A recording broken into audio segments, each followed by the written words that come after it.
विद्यार्थी मित्रांनो, तुम्हा सर्वांचं एसआर जीनियस अकॅडमीवर मी प्राध्यापक राजाभाऊ अर्जुन धांडे सहर्ष स्वागत करतोय। विद्यार्थ्यांनो, आपण महावितरण भरती 2024 यासाठी एक सिरीज सुरू केली आहे की ज्या सिरीजमध्ये तुम्हाला एक सराव प्रश्नपत्रिका 20 प्रश्नपत्रिका रोजच्या आपण सोडून दाखवणार आहोत। या प्रश्नपत्रिकेमध्ये काय होणार आहे तर या प्रश्नांचा जो सराव आपण करणार आहोत तर त्यामुळे आपण प्रत्येक चॅप्टरचा अगदी मायक्रो आपण स्टडी करणार आहोत की जेणेकरून आपल्याला प्रत्येक प्रश्न अत्यंत सोपा जाईल।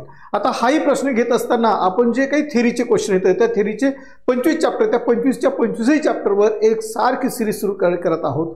आज आपण सेफ्टी म्हणजे विद्युत सुरक्षा या विषयाचा हा भाग घेत आहोत। याच्या अगोदरचे 2 सराव प्रश्न आपण घेतलेले आहेत। आता हा तिसरा भाग आहे आपला, तर त्यातला आपण हा विद्युत सेफ्टी म्हणजे विद्युत संरक्षण आपण कसं करतोय त्याची एक संक्षिप्त माहिती आपण पाहणार आहोत। तो लेसनही आपला रिव्हिजन होणार आहे आणि रिवाइज करायच्या नंतर काय होणार तर आपल्याला त्याच्यावरची जी प्रश्न येते ती प्रश्न कशी सोडवायची याचं सुद्धा एक ज्ञान आपल्याला येथे प्राप्त होणार आहे। जर तुम्ही एसआर जीनियस अकॅडमीला सबस्क्राइब केलं नसेल तर ते सबस्क्राइब याच्यासाठी करा की आपण एकदा जर व्हिडिओ पाहिला तर पुन्हा आपल्याला तो सापडत नाही आहे आणि म्हणून काय करतात सबस्क्राइब केलं असेल तर तो वरीच आपल्याला पॉपअप येतं आणि म्हणून असे प्रत्येक जे व्हिडिओ येतील ते व्हिडिओचं नोटिफिकेशन तुम्हाला मिळणार आहे। आणि म्हणून त्यासाठी काय करायचं तर ही प्लेलिस्ट आहे, त्या प्लेलिस्टला सुद्धा तुम्हाला संपूर्ण व्हिडिओ पाहायला मिळतील। म्हणून चॅनलला काय करायचं तर सबस्क्राइब करा होता। एसआर जीनियस अकॅडमी कॉम्पिटिटिव्ह या चॅनलला आपण जर सबस्क्राइब केलं असेल तर येणारे संपूर्ण व्हिडिओ तुम्हाला काय तर पाहायला मिळणार आहे, त्याचं नोटिफिकेशन तुम्हाला मिळणार आहे।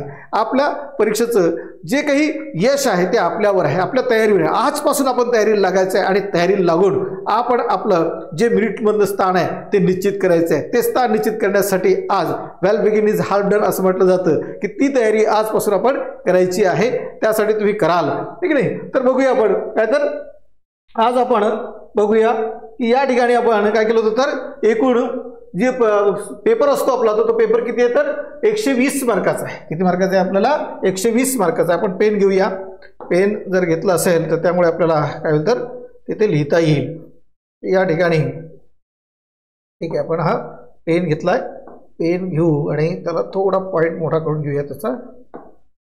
तर हा पेन घेतलेला आपल्याला पेपर किती मार्काचा आहे तर इथे 120 मिनिटांमध्ये सोडवायचा आहे आणि त्याच्यामध्ये आपल्याला एकूण प्रश्न किती आहेत तर 130 प्रश्न आहेत। म्हणजे एकाही मिनिटाच्या अगोदर 50 सेकंद आपल्याला एका प्रश्नासाठी मिळणार आहेत, हेही लक्षात ठेवलं पाहिजे। म्हणजे एकूण गुण 130 प्रश्नाला आपल्याला 150 गुण आहेत आणि ते सर्व प्रश्न आपल्याला 130 प्रश्न आपल्याला 120 मिनिटांमध्ये सोडवायचे आहेत। इलेक्ट्रिशियन थेअरीमध्ये आपल्याला 50 प्रश्न सोडवायचे, त्याला 110 गुण आहेत।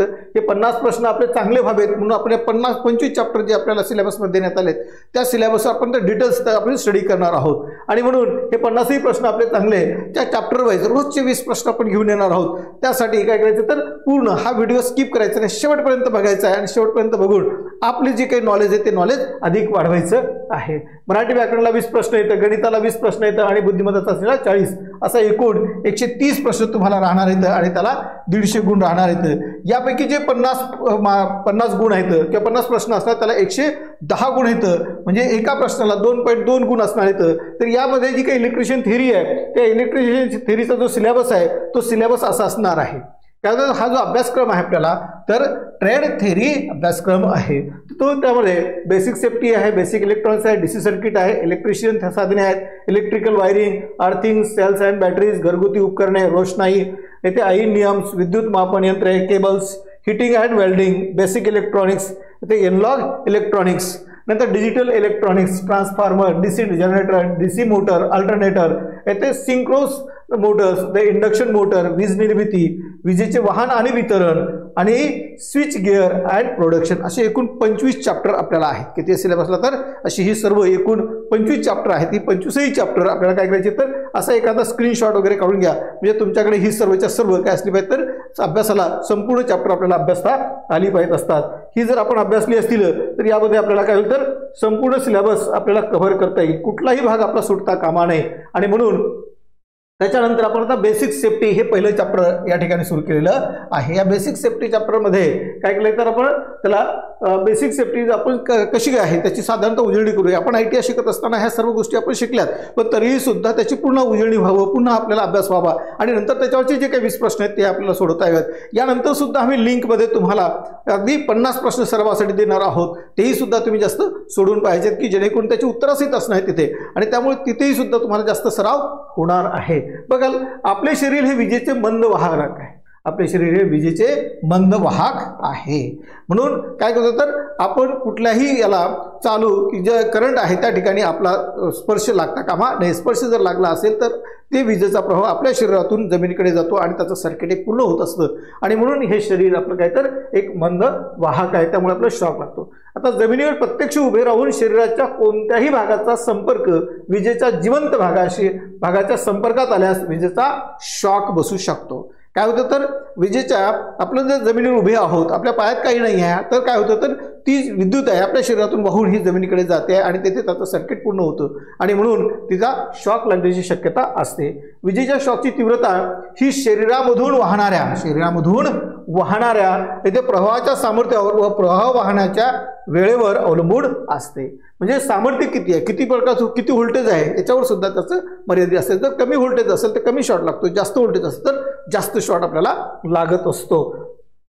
तर त्यानंतर शरीरामधून वाहणारा करंट हा शरीराच्या विद्युत विरोधावर अवलंबून असतो. प्रत्येकाची जी शरीराची विरोध करण्याची शक्ती असते ती वेगवेगळ्या स्वरूपाची आहे, आणि म्हणून जास्त जर विरोध केला असेल तर कमी शॉर्ट लागतो, आणि जर कमी विरोध झाला असेल तर जास्त शॉर्ट लागतो. आता कमी विरोध केव्हा होईल की समजा आपले पाय ओले आहेत, जमिनीवर आपण डायरेक्ट उभे आहोत, तर अशा वेळेस आपलं काय होतं तर हा विरोध कमी होतो. समजा आपल्या पाय चप्पल वगैरे काहीतरी आहे किंवा काहीतरी खाली आहे, जास्त अर्थिंग मिळत नाही, त्या वस्तू आपल्या शरीराला कमी साधारण त्याचा विरोध जास्त होतो आणि मग आपल्याला शॉकही सुद्धा काय होतं तर जितका विरोध आपला जास्त असेल तेवढा शॉक कमी लागतो. आणि म्हणजे व्होल्टेज जास्त असेल तर करंट जास्त प्रवाहित होतो, आणि व्होल्टेज कमी असेल तर करंटही कमी प्रवाहित होत असतो. जर समजा व्होल्टेज आहे जे व्होल्टेज आहे ते व्होल्टेज जर समजा जास्त प्रमाणात असेल तर आपल्याला करंट वाहण्याची प्रक्रिया ही जास्त जोराने असते आणि त्यामुळे त्याचा शॉक सुद्धा लागू शकतो. या व्यतिरिक्त शरीराचा विद्युत विरोध कमी असेल तर करंट सुद्धा कमी होतो. म्हणजे विरोध जर कमी असेल तर करंट हा जास्त प्रमाणात लागत असतो. याचा विरोधाभास आहे. जर काय असेल विरोध कमी असेल तर करंट जास्त लागतो, आणि विरोध जास्त असेल तर करंट कमी लागत असतो. ह्या दोनही गोष्टी लक्षात ठेवायच्या होत्या.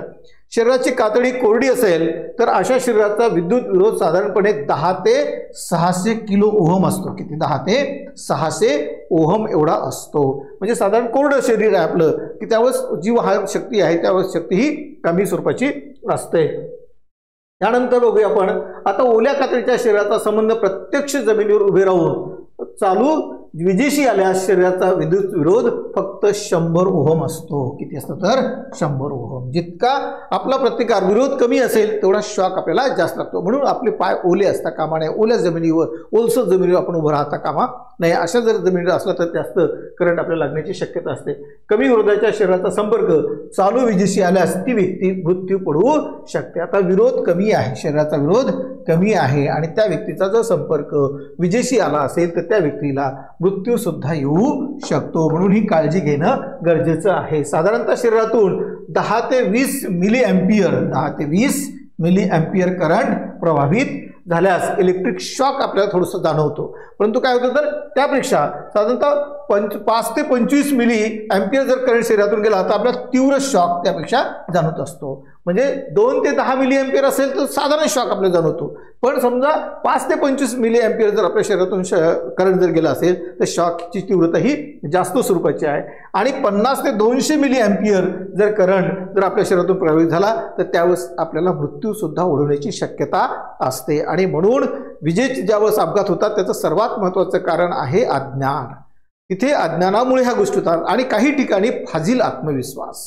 काय होतं तर मला काय होतं मी तर ते करतोच, अशा प्रकारचे फाजील आत्मविश्वास करता कामा नये. विजेशी खेळत असताना अत्यंत सावधगिरीनेच आपल्याला काम करावं लागतं. आणि जर आपण सावधगिरीने काम केलं असेल तर आपण आपल्या जीवित्वाची हानी आपण वाचवू शकत असतो. कारण आपल्यावर आपलं कुटुंब अवलंबून असतं. आपण एकटे नाही आहे, आपण आपल्या संपूर्ण आपण कुटुंबाचे कर्ते व्यक्ती आहोत. आणि कर्ते व्यक्ती असल्यामुळे आपण नेहमी करता सावधगिरी ठेवली पाहिजे. आणि सावधगिरी ठेवली असेल तर आपल्याला या ठिकाणी कुठलाही धोका होणार नाही. आणि त्यासाठी जास्तीत जास्त सावध राहायचं आहे. आणि म्हणून हे जे ज्ञान आहे, हे बेसिक कन्सेप्ट आहे, ही बेसिक कन्सेप्ट आपण लक्षात ठेवायची आहे. याच्यावरचे सुद्धा 1 ते 2 प्रश्न तुम्हाला परीक्षेमध्ये विचारले जात असतात.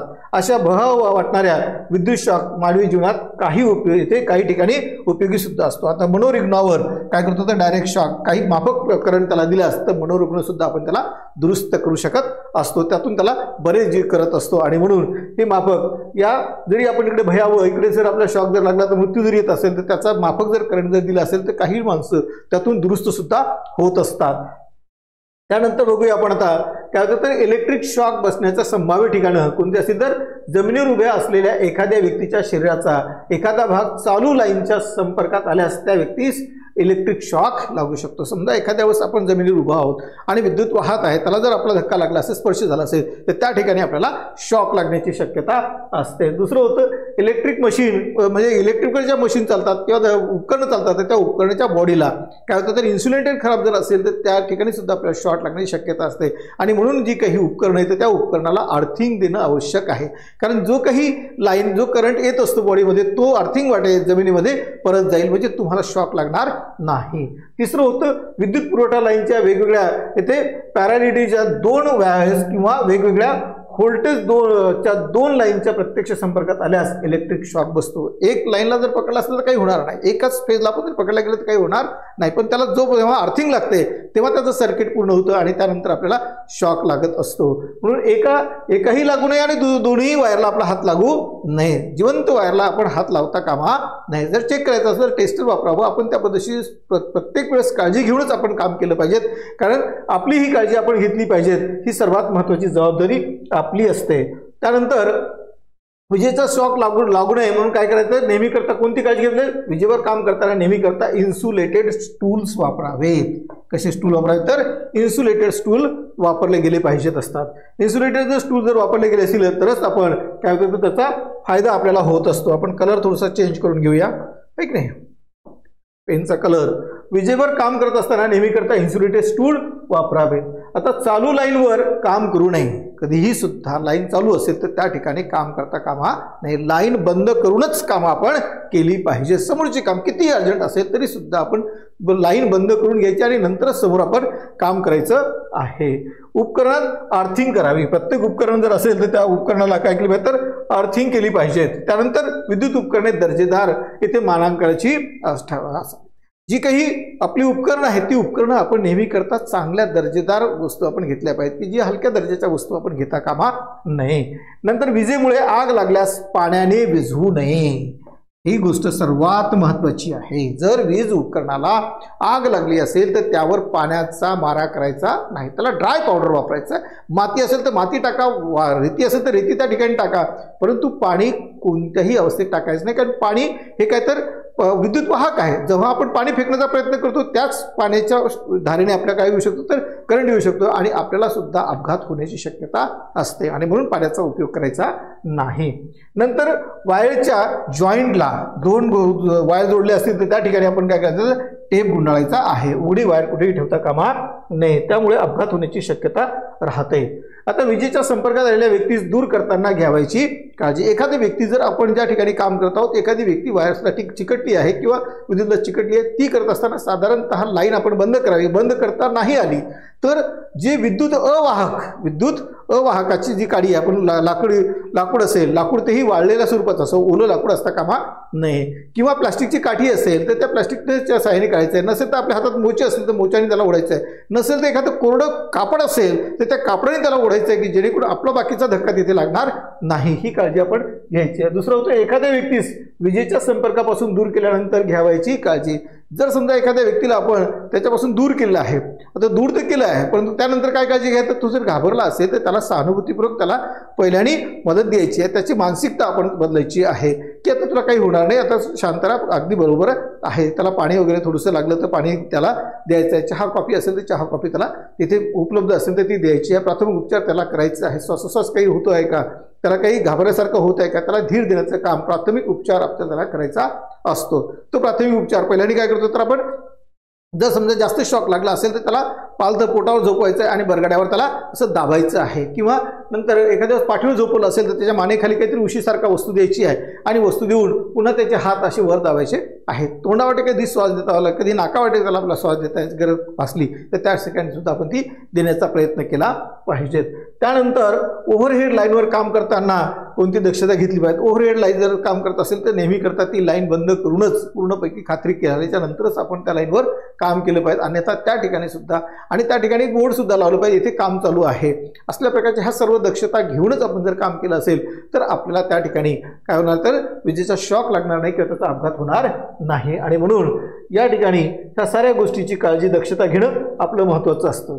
समजा एखाद्या वेळेस एखाद्याला शॉक लागला आहे आणि त्याला जर समजा तो बेशुद्ध अवस्थेत झाला असेल तर त्याला कृत्रिमरित्या श्वासोश्वास द्यावा लागतो. त्या कृत्रिम श्वासोश्वास देण्याच्या पद्धती आपल्याला एक शेरीफची पद्धत आहे. ही शेरीफची पद्धत काय सांगतो तर शेरीफ सांगतोय की तुम्हाला त्या शॉक लागलेल्या व्यक्तीला अशा पोटावर झोपवा, त्याला त्या पाठीवर असे बोट ठेवायचे येतं आणि हात ठेवून असे त्याला बोटाबरोबर त्या बरगड्या दाबायच्या, प्रेस करायचा, त्याला एकदा दोनदा तीनदा प्रेस करायचा आहे. चांगला दोनदा तीनदा पहिल्याने एका मिनिटामध्ये एकदा दोनदा तीनदा करा, नंतर एका मिनिटामध्ये 5-10 वेळा त्याला करायचं आहे की जेणेकरून त्याच्या फुफ्फुसातली हवा बाहेर निघेल आणि बाहेरची हवा आत येईल, म्हणजे त्याला श्वास घेता येईल. दुसरी नेसलची पद्धत अशी काय होती तर तो म्हणतोय नेसल की काय करायचं त्याला पाठीवर झोपवायचं आहे. पाठीवर झोपवल्याच्या नंतर मानेखाली काहीतरी द्या, हे हात त्याच्या छातीत धरून काय करतं असे दाबायचे येतं आणि दाबले असेल तर त्याचा श्वासोश्वास त्या ठिकाणी जास्त येण्याचा प्रयत्न होतो, की त्याला घेत असतो किंवा त्याला बरं वाटत असतं. आता तोंडाने कृत्रिम श्वासोश्वास देण्याची पद्धत आहे. काय करतो आपण तर समजा एखाद्याचं हृदय थोडंसं बंद पडल्यासारखं वाटत असेल आपल्याला तर त्यावेळेस काय करायचं तर त्याच्या तोंडामध्ये आपल्या तोंडाने असं मोठी हवा घ्यायची आणि त्याला जोराने फुकायचं आहे, म्हणजे त्याच्या फुफ्फुसातली हवा ती आत जाईल आणि पुन्हा त्याचा श्वासोश्वास म्हणजे त्याची जी काही ठोक्याची क्रिया आहे ती पुन्हा चालू होण्याची शक्यता असते. तत्पूर्वी काय करायचं तोंडात पान तंबाखू वगैरे काही आहे का ते बघायचं आहे, ते काढून टाकायचं आहे, नाहीतर आपण हवा जर मारली तर त्याच्यात ती तंबाखू किंवा जे असेल ते पुन्हा ती घशामध्ये जाण्याची शक्यता असते किंवा श्वसन नलिकेमध्ये जाण्याची शक्यता असते. ती श्वसन नलिके जाऊ नये, त्याचं श्वसन नलिका ही स्वच्छ राहावी यासाठी त्या तोंडातल्या वस्तू काढून घ्यायच्या आहेत. त्यानंतर तोंडाने किंवा तोंडाने नाकात फुंकर मारणे. समजा आपल्याला एखाद्या व्यक्तीचा अपघात झाला असेल, त्याच्या तोंडाला लागलेला आहे, त्यावेळेस आपण तोंडातून श्वास देऊ शकत नाही, तर तोंड थोडं बंद करून त्याला नाकात त्याच्या पूर्ण फुंकर मारायची आहे आणि त्याला श्वास द्यायचा आहे. आणि कृत्रिम रेफ्रिजरेटर ही तिसरी पद्धत आहे. तर कृत्रिम रेफ्रिजरेटरने काय होतं तर कृत्रिम रेफ्रिजरेटर घेत असताना साहजिकच आहे की त्यावेळेस आपल्याला काय दिसतं तर त्या ठिकाणी ती व्यक्ती काय केलं जातं तर आपल्याला की एक फुगा आहे, तो फुगा तोंडावर एक मास्क आहे, तो मास्क असा लावला जातो, त्या फुगा दाबला की पुन्हा त्याची हवा आत जाते आणि पुन्हा आतली हवा ही बाहेर त्या वॉलनी बाहेर निघत असते. तर अशा पद्धतीचे कृत्रिम रेफ्रिजरेटर सुद्धा आहे. जर असं काही झालं तर ही सुद्धा पद्धत आपल्याला माहीत असलेली पाहिजे. म्हणजे शेरीफची पद्धत कोणती आहे, त्या नेल्सनची पद्धत कोणती आहे, याच्यावर सुद्धा छोटे छोटे प्रश्न विचारले जात असतात आणि म्हणून अत्यंत बारकाईने आपण स्टडी करायचं आहे. प्रत्येक गोष्ट आपल्याला माहीत असली पाहिजे. ही परीक्षा आपल्याला जिंकायचीच आहे, या परीक्षेत आपल्याला यशस्वी व्हायचंच आहे, याच आत्मविश्वासाने आपण अभ्यासाला लागायचं आहे. आणि म्हणून बारीक सारीक गोष्टी आपण हे लक्ष ठेवायचं आहे. नाही तर हे काय सेफ्टी तर मला माहीतच आहे असं नाही आहे. ह्या साऱ्या गोष्टी आपण जेव्हा रिवाईज करू तेव्हा परीक्षेमध्ये आपल्याला लवकर अडतील. कारण प्रश्न आहेत 130 आणि मिनिट आहेत आपल्याला 120 मिनिटामध्ये आपल्याला 130 प्रश्न सोडवायचे आहेत, म्हणजे 50 सेकंदाच्या आतच आपलं उत्तर आलं पाहिजे. ह्या साऱ्या गोष्टी चेक करण्यासाठी आतापासून आपली तयारी अत्यंत बारीक पद्धतीने असली पाहिजे. त्यामुळे त्यानंतर आता आग लागण्याची कारणे आणि त्यावरील उपाय.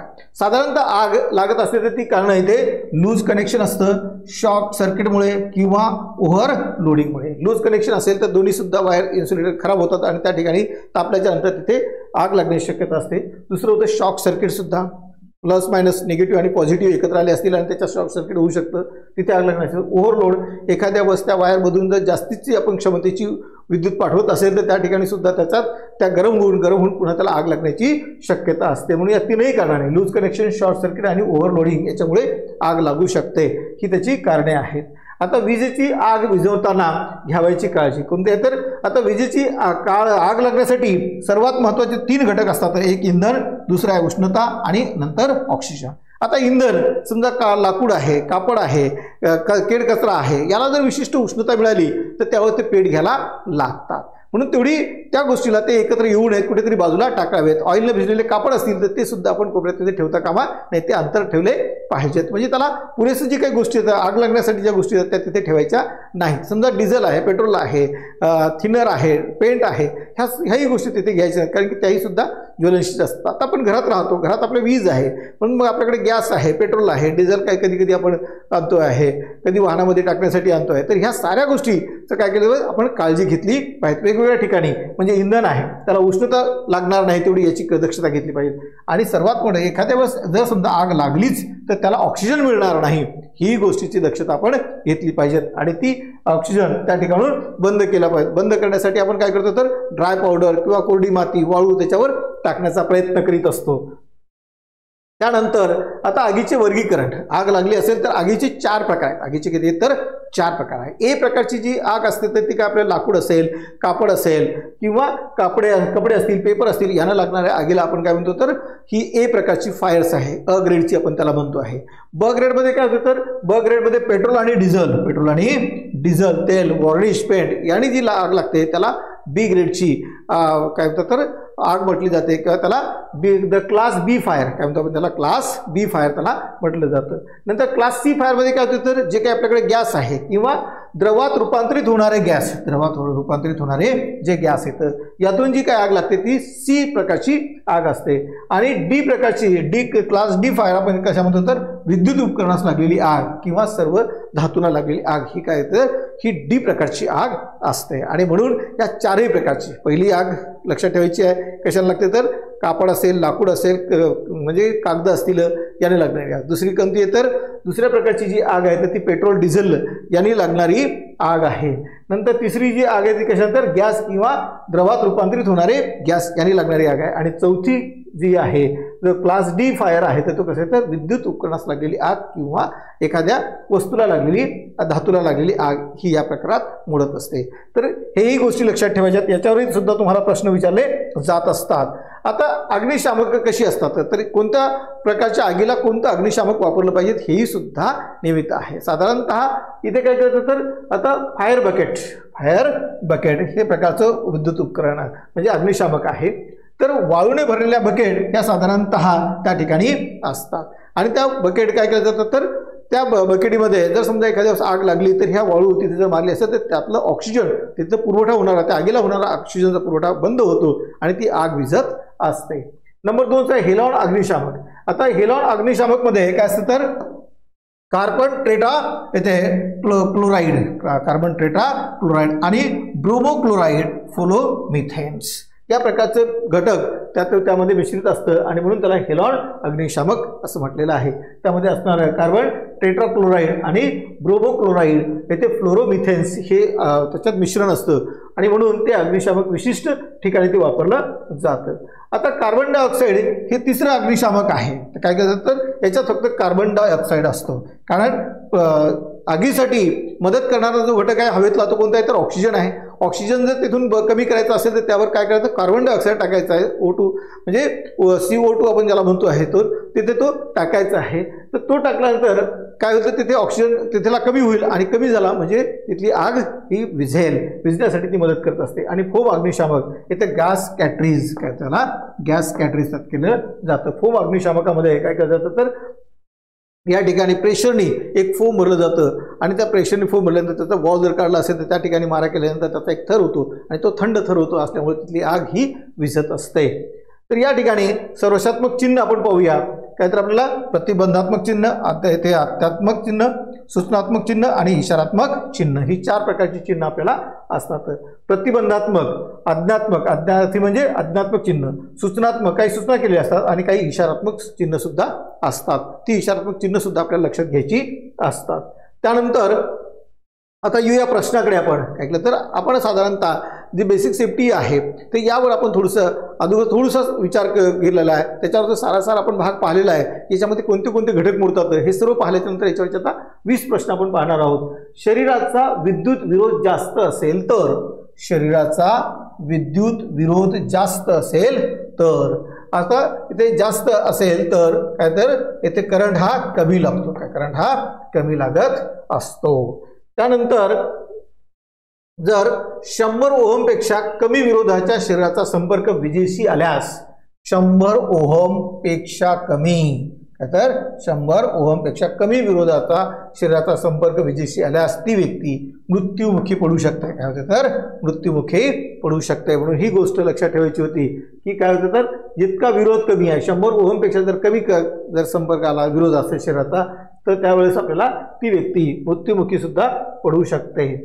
तर विजेचा शॉक लागू नये म्हणून विजेवर काम करीत असताना नेहमी रिकामी जागा हत्यारे किंवा टूल्स वापरावे. हत्यारे म्हणजे काय तर जे काय टूल्स आपण वापरत असतो इक्विपमेंट वापरत असतो ती इक्विपमेंट कशी असली पाहिजे तर इन्सुलेटेडच असली पाहिजेत. कशी असली पाहिजे तर इन्सुलेटेड असली पाहिजेत. म्हणजे विद्युत वाहन त्याच्यात नसता कामा नाही. जी पेंचीस आहे पेंचीच्या दोन्ही कानाला कसे असले पाहिजे तर चांगल्या प्रकारचे स्टँडर्ड प्रकारचे इन्सुलेटेड त्याला असले पाहिजे. इन्सुलेटेड असले पाहिजेत म्हणजे इन्सुलेटेड असता कामा नाही. म्हणजे याच्यातलं पर्याय क्रमांक 2 हे बरोबर होतं.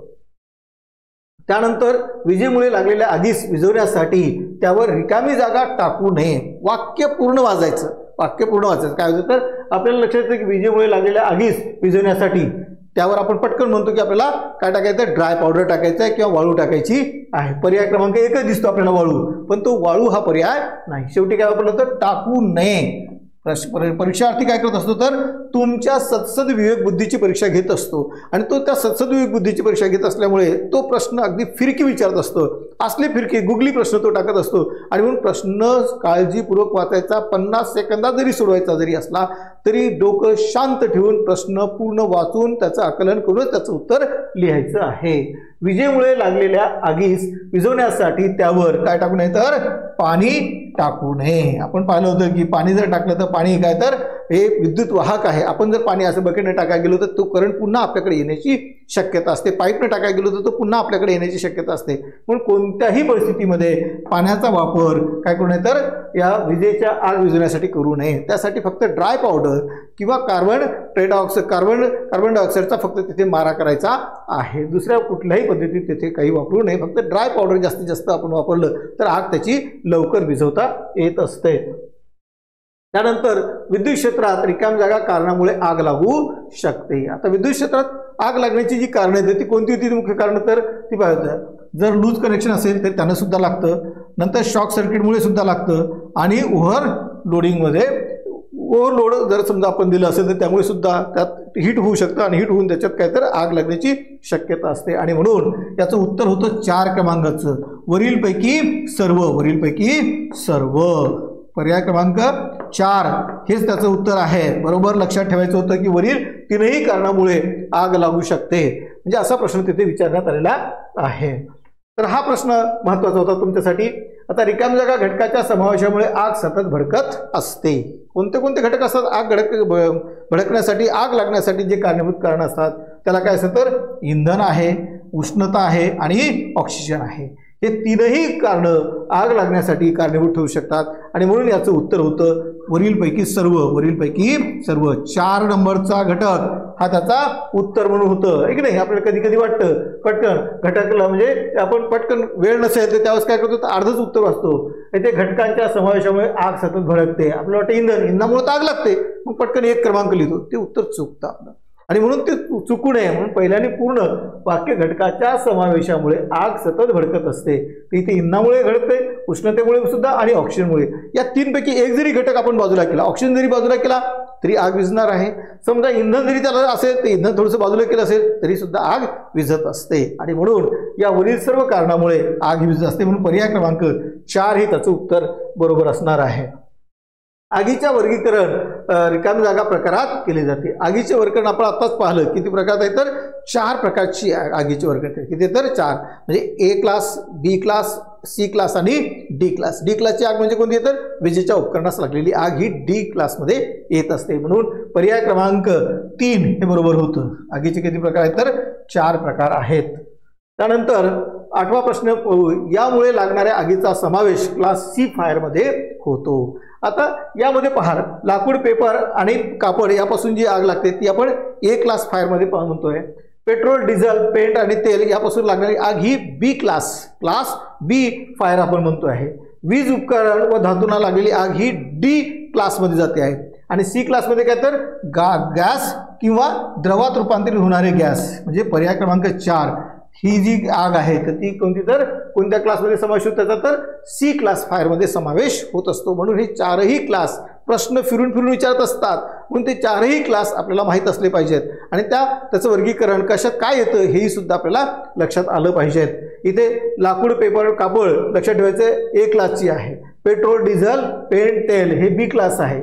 वीज उपकरणावर व धातूवर लागणारी आग ही डी क्लास फायर आहे आणि गॅस आणि द्रवात रूपांतरित होणारे गॅस हे काय तर सी क्लासची फायर आहे. आणि म्हणून इथे 8व्या प्रश्नाचं उत्तर काय असेल तर क्रमांक 4 गॅस व द्रवात रूपांतरित होणारे गॅस हे आहे.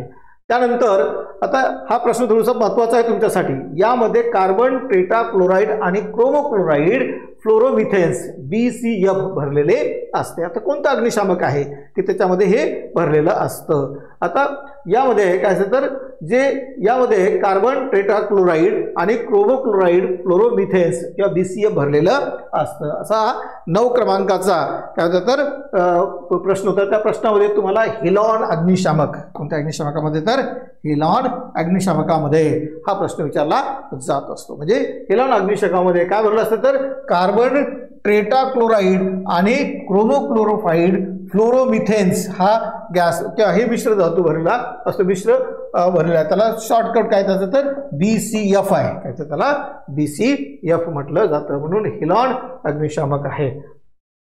त्यानंतरचा प्रश्न आपल्याला 10वा प्रश्न होता. विद्युत प्रतिबंध क्षेत्रात प्रवेश करताना रिकामी जागा करावे. तर काय करावे तर सूचना फलकावरील सूचनांचे पालन करावे. सूचना फलकांवरील सूचनांचे पालन करायचे आहे. जेव्हा विद्युत क्षेत्रात आपण प्रवेश करतो आहे, एखादं ट्रान्सफॉर्मर आहे किंवा ज्या ठिकाणी विद्युतचे उपकरणं आहेत मोठमोठे त्या ठिकाणी आपण प्रवेश करताना नेहमी करता तिथल्या सूचनांचं आपण पालन करायचं आहे. त्यानंतर विद्युत तारे चिकटलेल्या व्यक्तीस आता कशाने बाहेर काढायचं आहे आपल्याला, आहे की नाही. विद्युत अवाहकाच्या मदतीने बाजूस काढावे. अवाहकाचा म्हटलं आहे, अवाहकाचा विद्युत ज्यातून वाहत नाही. आपण कोरडं लाकूड का घेतो, वाळलेलं लाकूड का घेतो, कारण ते विद्युत वाहक नाही, विद्युत रोधक आहे आणि म्हणून ते वापरतो. एखाद्या प्लास्टिकचा दांडा असेल तर त्यांनी सुद्धा आपण ते काढू शकतो. एखाद्या वेळेस आपल्या हातात काही जर नसेल तिथे तर कोरडं कापड असावं, ओलं कापड नाही, कोरडं कापड असेल तर त्या व्यक्तीला आपण त्याला बाजूला काढू शकतो आहे. पण होता होईपर्यंत आपला डायरेक्टली त्या व्यक्तीला स्पर्श होता कामा नाही, कारण त्याच्या अंगात जो काही करंट आहे त्याला जर आपला स्पर्श झाला तर आपल्याही अंगात तो स्पर्श येऊ शकतो आणि त्या स्पर्शाने करंट सर्किट पूर्ण होऊ शकतं आणि आपल्यासुद्धा शॉक लागू शकतो. होता होईपर्यंत पहिल्याने काय करायचे तर लाईन बंद करायची आणि त्या व्यक्तीला बाजूला करायचे. लाईन बंद नाही करता आली असेल तर काय करायचं तर एखाद्या कोरडं लाकूड दिसेल त्या लाकडाने त्याला बाजूला ढकलायचं आहे की जेणेकरून त्याचा आणि करंटचा संपर्क हा तुटला पाहिजे. वायर आणि त्याचा जो संपर्क आहे तो तुटला पाहिजे. त्यासाठी विद्युत अवाहकाच्या मदतीने बाजूस काढले पाहिजे. त्यानंतर आपण त्याला अग्निशामक दलास स्पर्शन करत आहे, त्वरित उडून बाजूला काढायचं आहे. पण ते कशात काहीतरी आपल्याला वेगळं साहित्य त्यासाठी असलं पाहिजे. विद्युत पुरवठा मंडळास आपण त्याला कळवायचं आहे. इथे मंडळ पाहिजे होतं त्याला, काय ते इथे मंडळास इथे कळवायचं आहे. पण ही नंतरची पहिली प्रक्रिया काय होती याच्यात तर विद्युत अवाहकाच्या मदतीने त्याला बाजूला काढायचं आहे.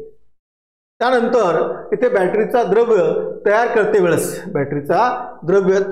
वेळेस काय केलं पाहिजे तर काय केलं पाहिजे इथे पाण्यामध्ये सल्फ्युरिक ॲसिड टाकावं. पाण्यामध्ये सल्फ्युरिक ॲसिड टाकावं, कारण की ॲसिड पाणी खाली असेल तर त्याच्यानंतर त्यात सल्फ्युरिक ॲसिड टाकायचं आहे. आता सल्फ्युरिक ॲसिड आहे त्यात जर पाणी टाकलं असेल तर त्याचे फेस किंवा वाफ आपल्या चेहऱ्यावर येण्याची शक्यता असते. म्हणून प्रथमतः पाणी घ्यायचं आहे आणि त्याच्यानंतर ते हळूहळू त्या पाण्यामध्ये ते डायल्यूट होत असते. अगोदर समजा सल्फ्युरिक ॲसिड जास्त असेल आणि पाणी त्यात जर थोडं झालं असेल तर रासायनिक क्रिया त्याची होत असते, त्याची वाफ बाहेर येत असते. म्हणून पाणी जास्त स्वरूपात आहे आणि ॲसिड हे कमी प्रमाणात आहे तर नंतर त्याची हळूहळू रासायनिक क्रिया होते. म्हणून काय तर पाण्यामध्ये सल्फ्युरिक ॲसिड इथे टाकावे. त्यानंतर होतं 3 फेज सप्लाय टेस्ट करण्यासाठी येथे रिकामी जागा लॅम्पचा उपयोग केला जातो. सिंगल, डबल, ट्रिपल आणि काय तर इथे सिरीज 3 फेजचा जर करंट सप्लाय करायचा असेल तर आपण सिरीज लॅम्पचा उपयोग करत असतो. 14 नंबरचा प्रश्न आपला होता. अग्निशामकमध्ये फेस उत्पन्न करणारी द्रव्य जास्त प्रेशरने भरली जातात. रिकामी जागा अग्निशामकमध्ये फेस उत्पन्न करणारी द्रव्य भरली जात असतात. तर त्यात कोणतं आहे तर फोम. कोणतं आहे तर फोम जे अग्निशामक आहे त्याच्यामध्ये काय केलं तर जे प्रेशरने त्यामध्ये केमिकल भरलं जातं आणि त्याचा रूपांतर कशामध्ये होईल तर फोममध्ये होईल की त्यानं फेस होईल आणि फेस जर टाकला त्याला 12 जर केला असेल तर संपूर्ण एक आवरण तयार होतं आणि त्याला ऑक्सिजन तिथला बंद होतो आणि त्यामुळे तिथलं उपकरण काय होतं तर त्या उपकरण आगीपासून बचावत असतं किंवा त्याला हे फोम जे आहे तर जिथे गॅस आहे गॅसनं आग लागलेली आहे किंवा त्याच ठिकाणी आपण फोमचा उपयोग करत असतो। आता हेलॉन असेल तर हेलॉनमध्ये काय केलं जातं तर आपण आत्ताच अगोदरच्या प्रश्नामध्ये आपण पाहिलं होतं काय BCF अशा प्रकारचं त्याचं मिश्रण टाकलेलं असतं। नंतर हा प्रश्न या ठिकाणी आहे आता BSI चे विस्तारित रूप काय BSI चे विस्तारित रूप काय तर ब्युरो ऑफ इंडियन स्टँडर्ड हा प्रश्न नेहमी करता लक्षात ठेवायचा आहे अत्यंत महत्त्वाचा प्रश्न आहे तो एक नाही बरेच वेळेस तो प्रश्नाला विचारला गेला BSI चे विस्तारित रूप काय तर ब्युरो ऑफ इंडियन स्टँडर्ड हे लक्षात ठेवायचं आहे। आता इशारात्मक चिन्ह मध्ये दर्शवले जात असतात जेव्हा आपण एखादे जे काही चिन्ह आहे ते 4 प्रकारचे चिन्ह आपल्याकडे असतात त्यातला इशारात्मक चिन्ह आहे तर ते इशारात्मक चिन्ह कशा दाखवतात तर त्रिकोणमध्ये 1 नंबरचा पर्याय असणार आहे त्याला त्रिकोणमध्ये ते दर्शवले जात असतात। नंतर त्या लिक्विफाईड गॅसेसमुळे लागलेली आग येथे विझवण्यासाठी रिकाम जागा अग्निशामक वापरतात। आता लिक्विफाईड गॅसेसमुळे लागलेली आग जर विझवण्यासाठी आपण काय करायचं तर ड्राय पावडरचा उपयोग करायचा कशाचा तर ड्राय पावडर पर्याय क्रमांक 1 त्यासाठी बरोबर आहे। लिक्विफाईड एखाद्या आग लागली असेल तर तिथला ऑक्सिजन त्याचा बंद झाला पाहिजेत आणि म्हणून त्यासाठी काय तर ड्राय पावडरचा वापर तिथे केला जात असतो। आता वायर SI येथे ISI कोड नंबर किती आहे वायरचा ISI कोड किती आहे तर 1554 हा पाठ करून ठेवा हा काय तर पाठच करायचा आहे 1554 हा वायरचा ISI हा कोड नंबर असतो आणि म्हणून तो आपला पाठच असला पाहिजे किती तर 1554 हा त्याचा कोड नंबर आहे। त्यानंतर सर्किटची जिवंत तार फेज किंवा पॉझिटिव्ह रिकाम जागा मार्फतच जोडावी। आता इथे ती नेहमी करता स्विच मार्फत जोडावी कशा मार्फत जोडावी तर स्विच कारण की पटकन काही जर अपघात झाला तर आपल्याला स्विच बंद करता येतं किंवा चालू करता येतं तर त्यामुळे जे काही फेज किंवा त्याला पॉझिटिव्ह वायर आहे तो नेहमी करता स्विच मार्फतच आपण तो जोडला पाहिजे।